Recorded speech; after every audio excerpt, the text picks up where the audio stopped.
As Harold stood there, the room remained silent. His weathered face showed the pain of decades spent carrying the weight of the past. His voice was shaky but resolute. A man used to the battlefields, but not to being vulnerable in front of such a powerful audience. "I've seen too many soldiers forgotten," Harold continued. "And it's not just the memorial, it's their stories. Their families are still waiting for answers.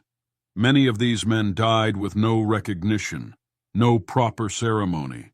I can't leave this world knowing that my brothers remain nameless, lost in history."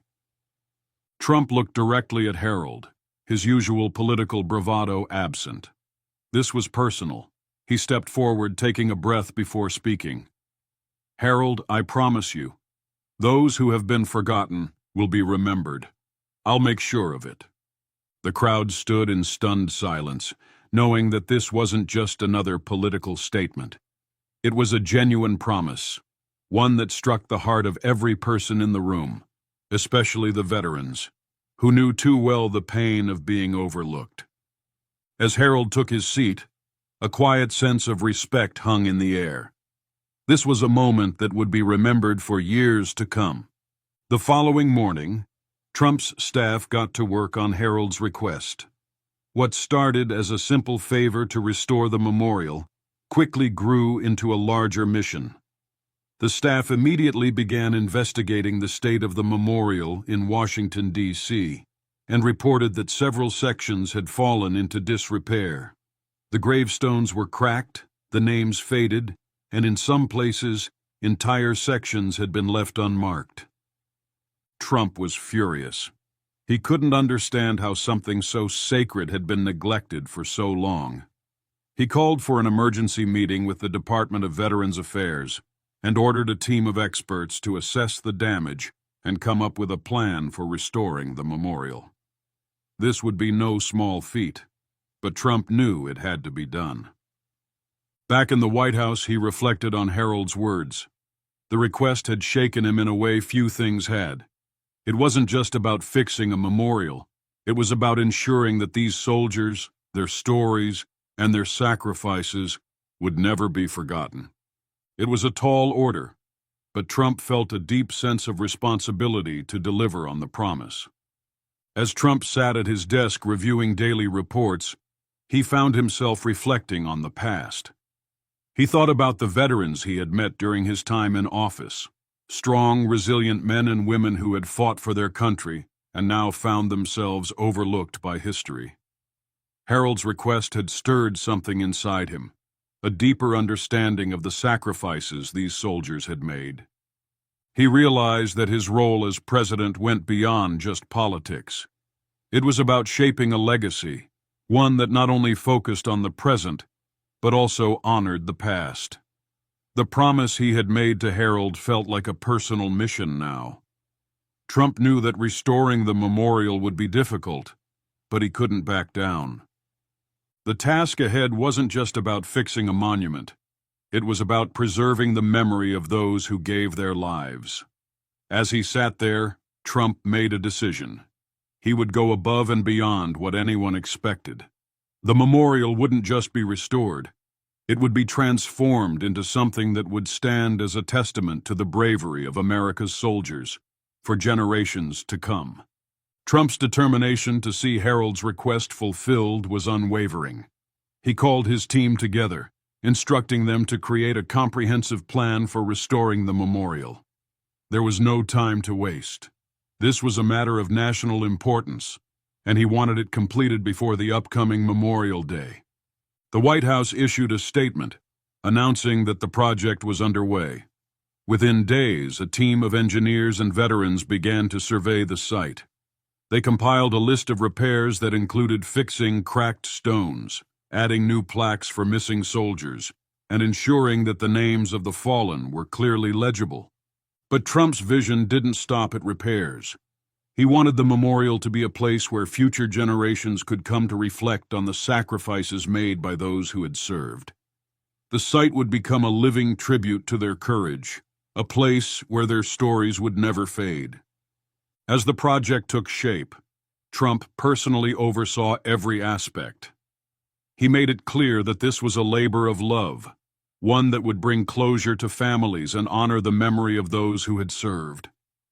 When Harold received the letter from the White House, he couldn't believe it. It was an invitation to meet with President Trump in person. At first, he thought it was a mistake, but then he remembered the promise Trump had made. This was real. The day of the meeting, Harold arrived at the White House, his heart pounding with nervous anticipation. He had never been in such an esteemed place before, and as he entered the Oval Office, he felt out of place. But Trump was warm, greeting him with a handshake and a smile.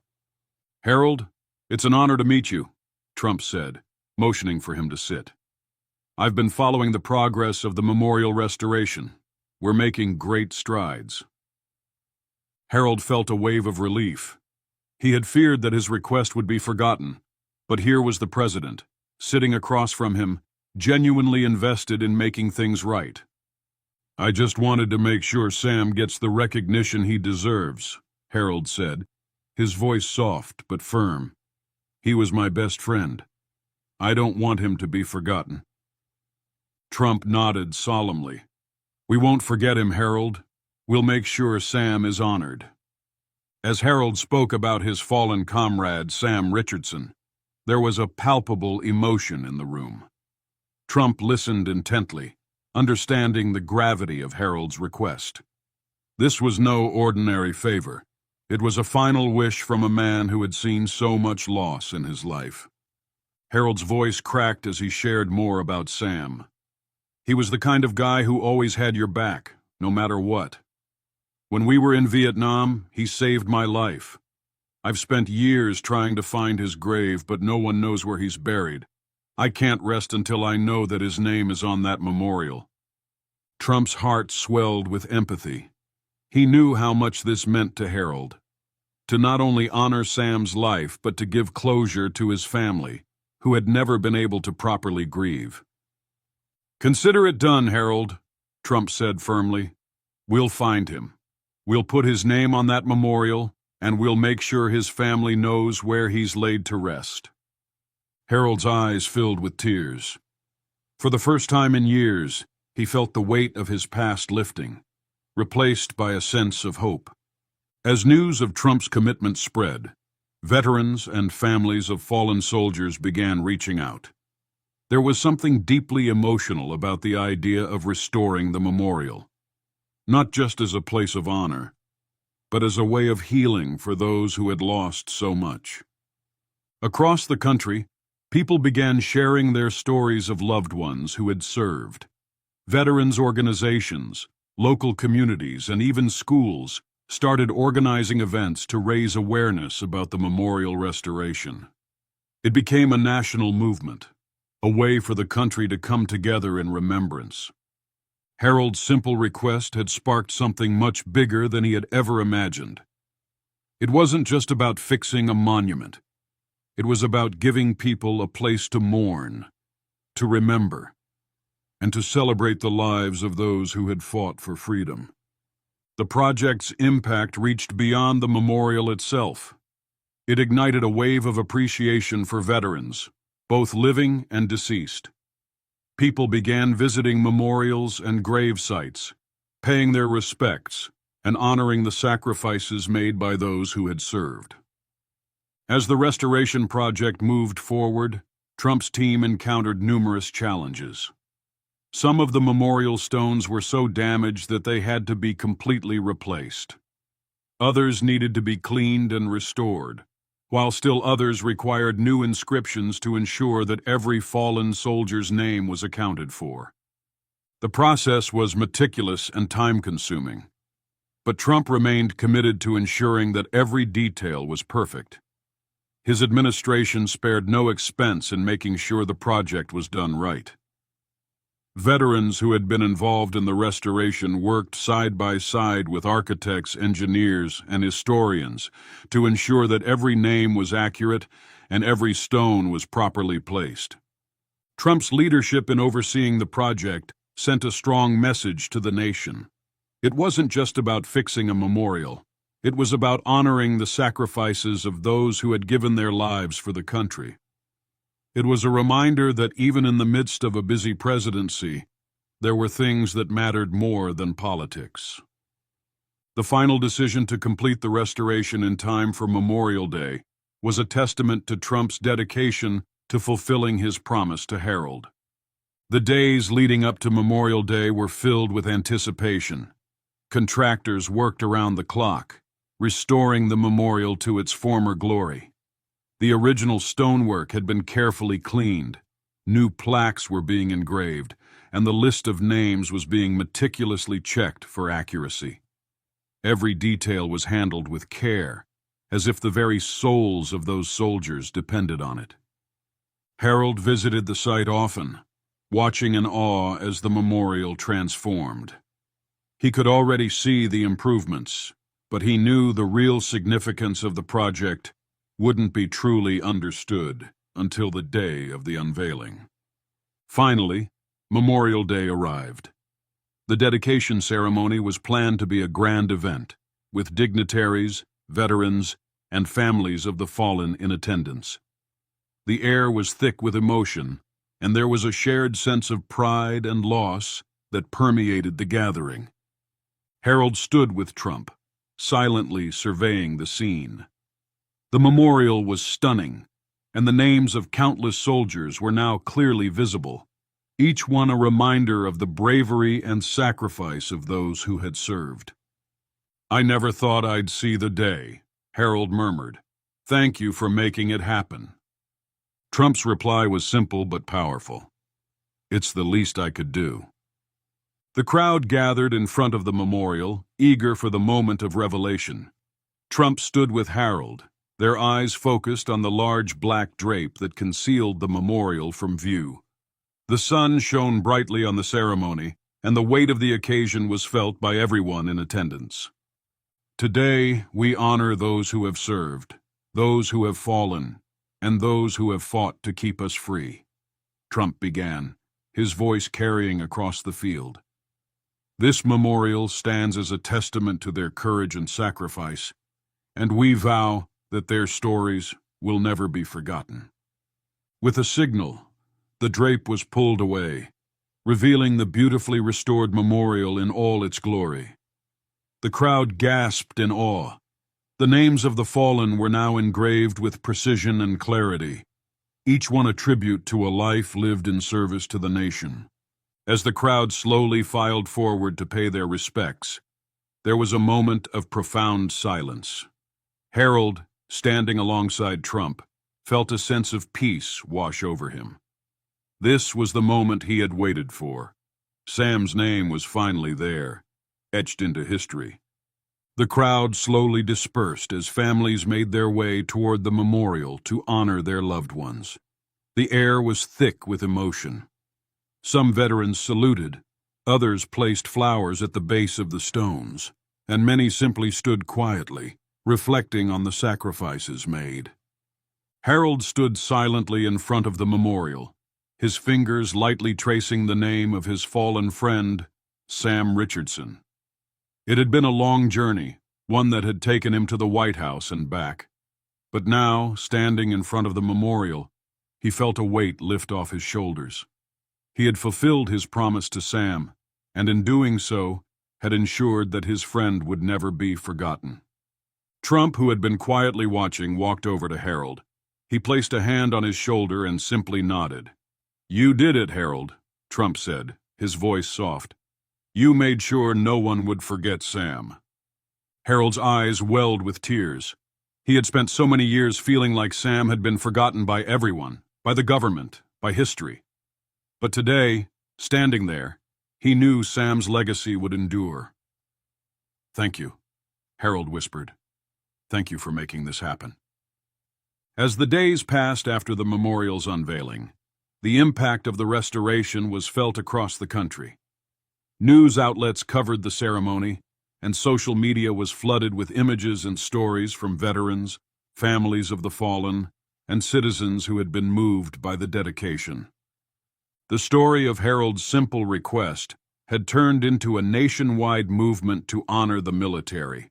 with calls for greater recognition of veterans' sacrifices.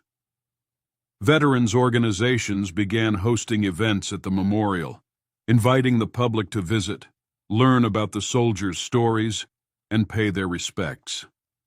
Trump's role in the restoration was widely praised, but he remained humble, acknowledging that the real credit went to the veterans and their families. He continued to support the initiative, helping fund new programs to provide care for aging veterans and ensuring that they had access to the benefits they deserved. But it wasn't just the veterans who were moved. Americans of all ages were now more aware of the sacrifices made by the men and women in uniform, and many took it upon themselves to learn more about the history of the military and the heroes who had paved the way for their freedoms. A month after the unveiling, Trump received a letter in the mail. It was from a woman named Emily Richardson, the daughter of Sam Richardson. "I don't know if you remember me," the letter began, "but I was just a little girl when my father went off to Vietnam. He never came home. I never had the chance to say goodbye. My mother never spoke of him much after he died.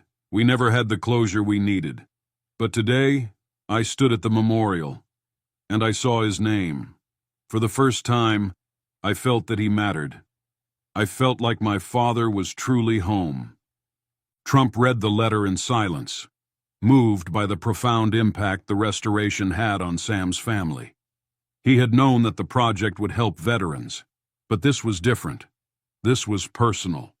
This was a family who had lived with the pain of losing someone they loved, without ever having a proper way to honor his sacrifice. The letter ended with a simple request: "Thank you for bringing my father home." Trump felt a lump form in his throat as he reread the letter. He knew the decision to take action had been worth it. As Emily's letter spread across the media, more families came forward with their own stories. Many veterans' families had never had the opportunity to visit a proper memorial for their loved ones, and the restoration of the monument became a symbol of national healing. The public's response was overwhelming. Schools began taking field trips to the memorial, teaching younger generations about the sacrifices of the military. Veterans associations hosted educational events, and local communities rallied around the memorial to honor those who had served. Trump's office received numerous letters from veterans across the country, thanking him for his leadership in making sure their stories would not be forgotten. The memorial had become a living testament to the sacrifices of all soldiers, but more importantly, it had created a new understanding of what it meant to honor the past. The project had sparked a wave of awareness about the struggles veterans faced, and as a result, new policies were introduced to support them better. Funding for veterans' health care, mental health services, and job training programs increased, all thanks to the momentum created by the memorial restoration. As time passed, Trump found himself reflecting more on the journey that had brought him to this point. What had started as a simple promise to an old veteran had grown into something much bigger than he could have imagined. The restoration of the memorial was more than just a physical task. It had created a shift in the national consciousness. Trump took a moment one evening to visit the memorial himself, standing silently in front of the stone inscriptions. The sun was setting, casting a soft glow over the names of the fallen. For the first time in a long while, he felt a deep sense of gratitude. It wasn't just about the political achievements. It was about the people, the soldiers, and the families who had been affected. His decision to fulfill Harold's request had created a lasting legacy, one that would endure long after his presidency. Harold's request had changed more than just a memorial. It had changed the way the country viewed its veterans, and that, Trump realized, was the greatest accomplishment of all. As the months passed, the memorial became a place where veterans from all across the country gathered. Some had served together in wars long ago, while others were strangers with a shared bond of sacrifice. For the first time, They had a space where they could reflect, connect, and support one another. The memorial became a symbol of solidarity, a reminder that no soldier was ever truly alone. On one particularly warm summer day, Trump attended a gathering of veterans at the site. There was an air of camaraderie among them, and their stories of service filled the space with both laughter and tears. Harold, now a prominent figure in the veteran community, stood beside Trump as they greeted the men and women who had come to pay their respects. "Thank you for doing this," one of the veterans, an elderly man named Carl, said to Trump. "You've given us a place to remember, to heal, and to find peace. We'll never forget what you did for us."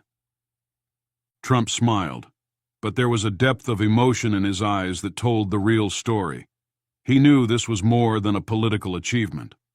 It was about humanity, about giving back to those who had given everything. A few weeks later, Trump received a request from Emily Richardson to meet in person. The daughter of Sam Richardson had been moved by the impact of the memorial on her family and the nation. She wanted to meet Trump personally to thank him for bringing her father's name to life.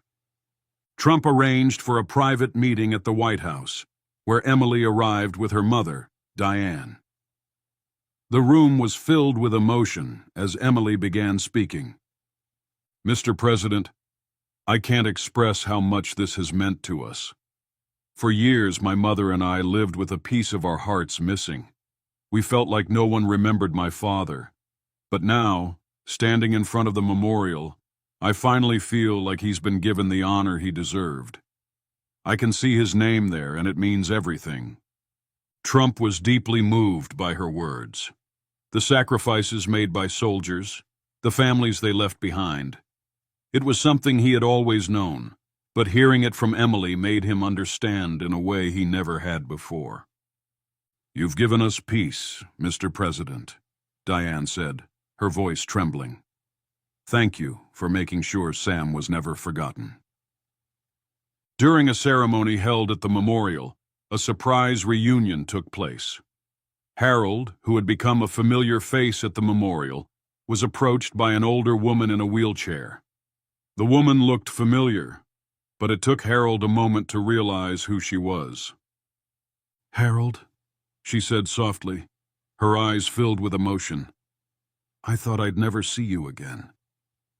It was Margaret, the widow of one of Harold's closest friends from his time in Vietnam. They hadn't seen each other in years, and the moment was surreal. Margaret's husband, Michael, had been another fallen soldier, whose name was now engraved at the memorial. Harold knelt beside her, a lump forming in his throat. "Margaret, I never expected this. It's good to see you." They spoke for hours, reminiscing about the past, about the people they had lost, and about the future. It was a moment of healing, and the significance of the memorial hit Harold harder than ever. The memorial was not just for the fallen, it was for their families, for their friends, and for everyone who had loved them.